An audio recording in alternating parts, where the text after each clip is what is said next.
Hello class, welcome back to another episode of B Grade Economics. This is Nate, your class leader. Let's get started. We're going to be talking about our 2x to 4x opportunity here. So this will be our second big trade again. We stopped out on silver at about a 28% return. That's pretty good, obviously, but the goal is doubling. So we're going to roll that back to 2000 and start again from step 2 and try to turn a $2,000 into $4,000. So now here is the NASDAQ, the QQQ investment ETF. We used this before. We took a call option here and wrote it up to about here and then sold. Now we sold ourselves short, right? Because we kind of thought that the risk here was getting high and then missed this extra blow off move, this extra aggressive move, as well as didn't take hold of this smaller intraday opportunity because it wasn't going to yield 100% return from here.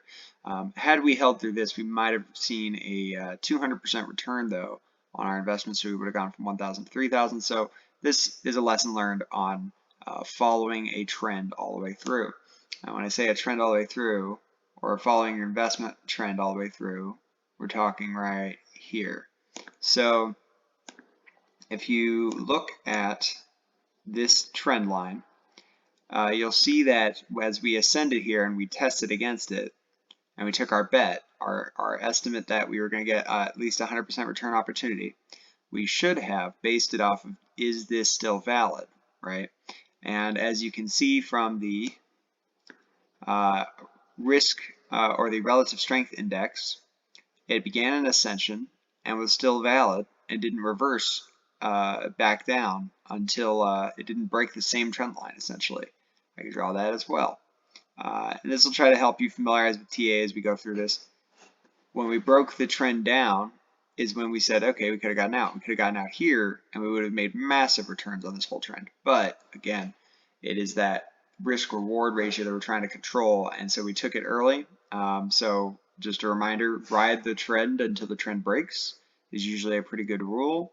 Now, for a re-entry, what we're going to be doing is we're going to be betting against the NASDAQ. Now, I've talked about there's a possibility of a blow off top, but there's a lot of events that have transpired that lead us to believe that we may see a bit of a correction, as we've seen throughout the past in here.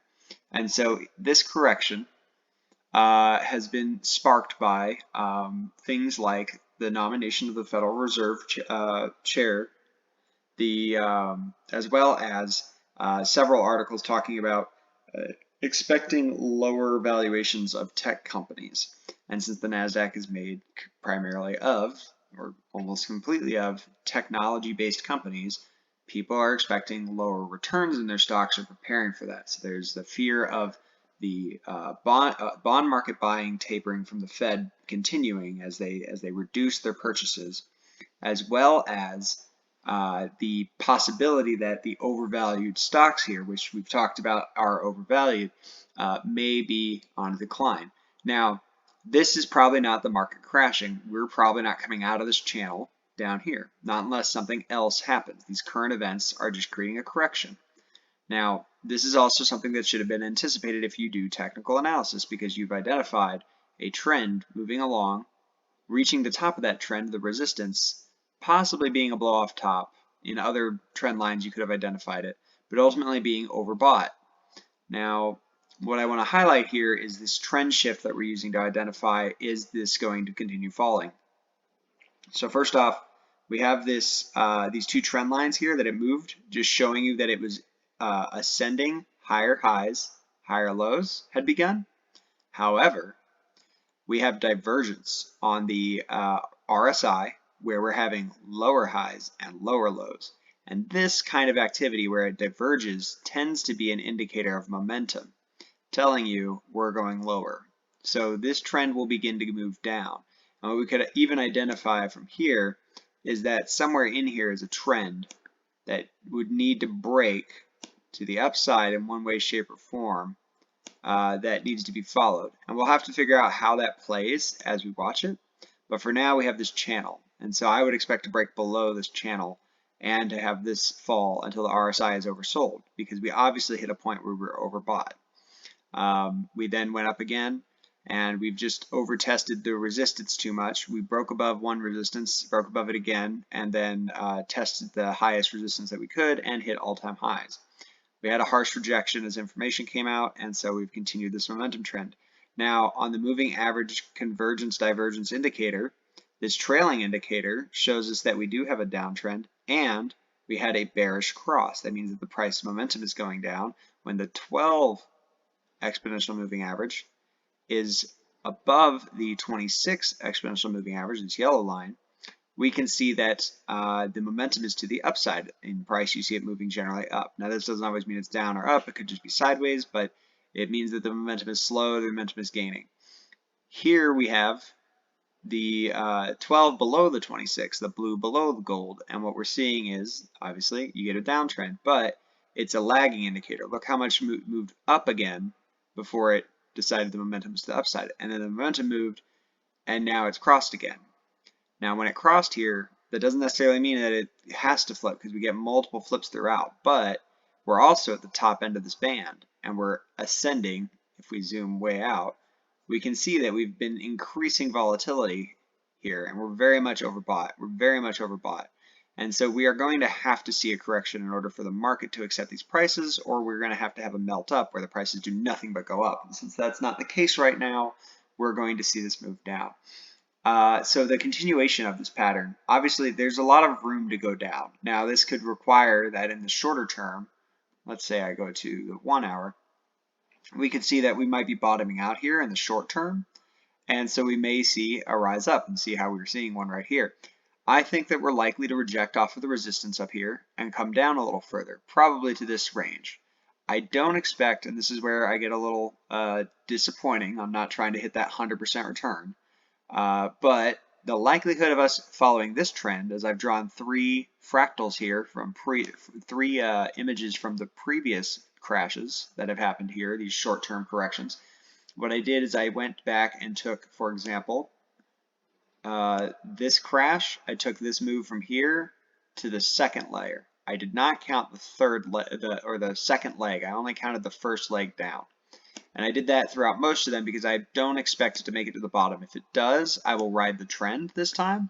But for now, I'm anticipating a reversal around the mid-range, so somewhere around these support lines where we have previous price action to give us some level of resistance to falling. So we're likely to go up, hit some resistance, and then fall through the next supports. This is an opportunity for us to buy in this range up here. And so if I look at my long call calculator, I can chart the price for a call option that can yield us a potential 100%. And so this would be 2 call options at $1,838. And here I have drawn them on the daily to show you where we're likely to see that. Now, as we've seen, volume has fallen into some of these bottoms, but here we're seeing volume rise on selling, so we're seeing more selling pressure rising. This is again an indicator that I think we're going to continue to see high selling pressure. Now we may see a green candle tomorrow, but that's fine as long as the momentum trend is still indicating a downtrend. And so I think we're probably going to see something closer to this trend right here. And so I've projected out pricing that would mimic our 100% return. And so based off of our long call options calculator, I can go to the graph and I can see what is it to maintain a 0 line, what is it to maintain a 100% line, and what is it to maintain around 25 to 30% correction. And so I set our general trend lines of concern. This would be our stop loss. So if it goes up too much, we have to sell it because then our put option, our bet against the price, is not going to pay out.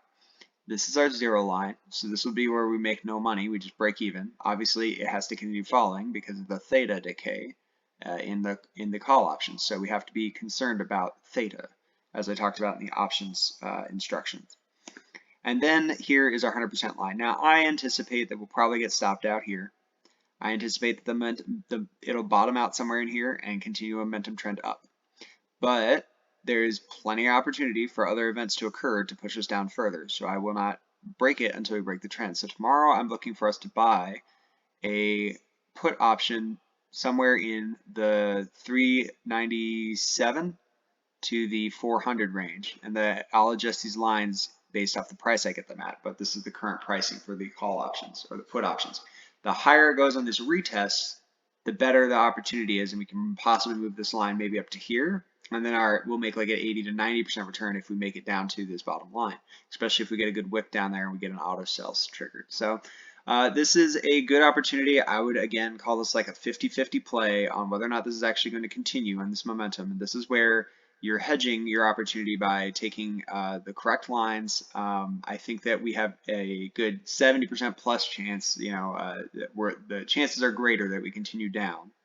But the chances that our call options are profitable is probably in that 50-50 range. And so we're playing that safety net of giving ourselves that edge with our stop losses, our zero balance lines so that we know where our price is fair at, and where our goal is. And so this way then we take larger asymmetric opportunity against the smaller losses.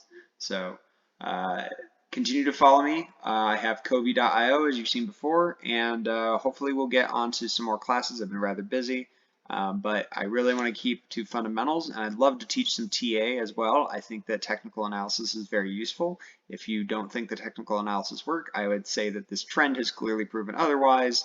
That usually you can find prices to respond very much to these trend lines, and we'll continue to show that it functions very well. I would also like to show how we can make large returns on stocks, but I want to get the portfolio a little larger when we want to take less risk for more reward over a period of time, as the time decay of waiting for the opportunity gets better. Versus with this small account, I want to move it along as quickly as possible because there's less to lose here. So good luck, have a great evening, and I hope this was fun for you.